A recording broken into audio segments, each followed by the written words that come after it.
పప్పు బాగుంది.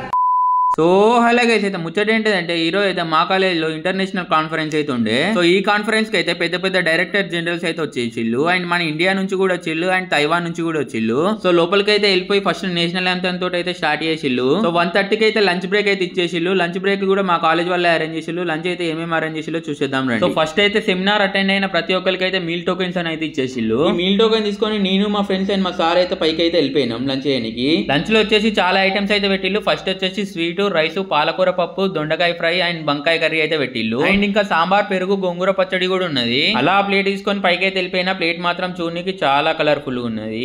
ఈ టేస్ట్ విషయానికి వస్తే ఫస్ట్ అయితే స్వీట్ అయితే టేస్ట్ చేసిన రవ్వ కేసరి స్వీట్. టేస్ట్ మాత్రం చాలా అంటే చాలా బాగున్నది. ఇక కర్రీస్ విషయానికి వస్తే అన్ని కర్రీస్ బాగానే ఉన్నాయి, ఎస్పెషల్లీ పప్పు బాగుంది. అలా లంచ్ కంప్లీట్ చేసుకుని నేను, మా ఫ్రెండ్స్ అయితే మళ్ళీ సెమినార్ హాల్ కి అయితే వెళ్ళిపోయినాం. 4 o'clock అయితే సెమినార్ అయితే అయిపోయింది. అలా సెమినార్ కంప్లీట్ చేసుకుని స్ట్రేట్ అవే ఇంటికి అయితే వెళ్ళిపోయినాం. మన ఛానల్ ఎవరైనా ఫస్ట్ టైం చూస్తున్నట్టయితే ఖచ్చితంగా లైక్ చేసి సబ్స్క్రైబ్ చేయండి. అండ్ జీజీయూ వాళ్ళు ఎవరైనా ఉంటే ఖచ్చితంగా కామెంట్ చేయండి.